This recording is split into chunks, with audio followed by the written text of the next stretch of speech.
এই তীব্র গরমে রুমের তাপমাত্রা নিয়ন্ত্রণ করার জন্য সামর্থ্যবান মানুষের প্রথম পছন্দই হচ্ছে এসি বা এয়ার কন্ডিশনার।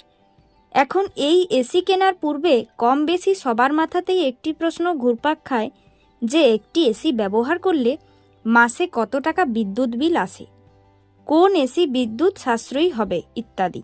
সেজন্যই আজকের এই ভিডিও।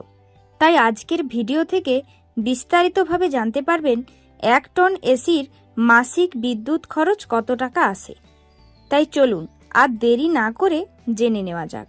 বিদ্যুৎ খরচকে বলা হয়ে থাকে এনার্জি খরচ, আর এই এনার্জিকে প্রকাশ করা হয় ই দ্বারা। এই এনার্জি খরচ বের করার একটি সূত্র রয়েছে, তা হলো ই সমান পি ইন্টু টি, অর্থাৎ এনার্জি সমান পাওয়ার ইন্টু টাইম। এখানে পাওয়ার দ্বারা এসিটি কত ওয়াটের এবং টাইম দ্বারা এসিটি কত সময় চলেছে তা বোঝায়। এসি তৈরি করার বিভিন্ন কোম্পানি রয়েছে। এই কোম্পানি ভেদে 1 টন এসি 1000 ওয়াট থেকে শুরু করে 1200 ওয়াট পর্যন্ত পাওয়ার গ্রহণ করে থাকে। এই ভিডিওতে পাওয়ার 1100 ওয়াট ধরে একটি 1 টন নন ইনভার্টার এসির মাসিক বিদ্যুৎ খরচ কত আসে তা জেনে নেব।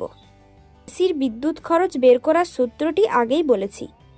এনার্জি সমান পাওয়ার গুণিত টাইম সমান 1100 watt into 1 hour.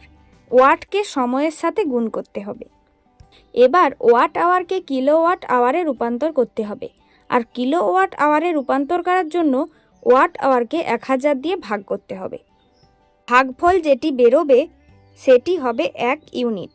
1 kilowatt hour সমান 1 ইউনিট। এবার 1 ইউনিট কত টাকা সেই হিসেব করে টোটাল ইউনিটের সাথে গুণ করতে হবে। প্রতি ইউনিট 6 টাকা করে ধরে হিসেব করবেন। অর্থাৎ আপনি যদি 1100 ওয়াটের একটি 1 টন নন ইনভার্টার এসি একটানা 1 ঘন্টা চালান বা ব্যবহার করেন, তবে আপনার বিদ্যুৎ বিল আসবে 6.6 টাকা। এখন আপনি যদি একটানা 6 ঘন্টা একটি 1100 ওয়াটের নন ইনভার্টার এসি চালান, তাহলে আপনার বিদ্যুৎ খরচ হবে 6.6 ইন্টু 6 সমান 39.6 রুপিস।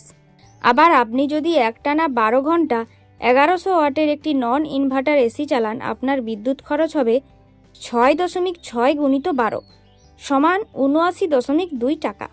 এক কথায় আপনি দৈনিক যত ঘন্টা এসি ব্যবহার করবেন তার সাথে 1 ঘন্টায় যত টাকা বিদ্যুৎ বিল আসে সেই হিসেবে গুণ করে দিলেই আপনার ফলাফল পেয়ে যাবেন।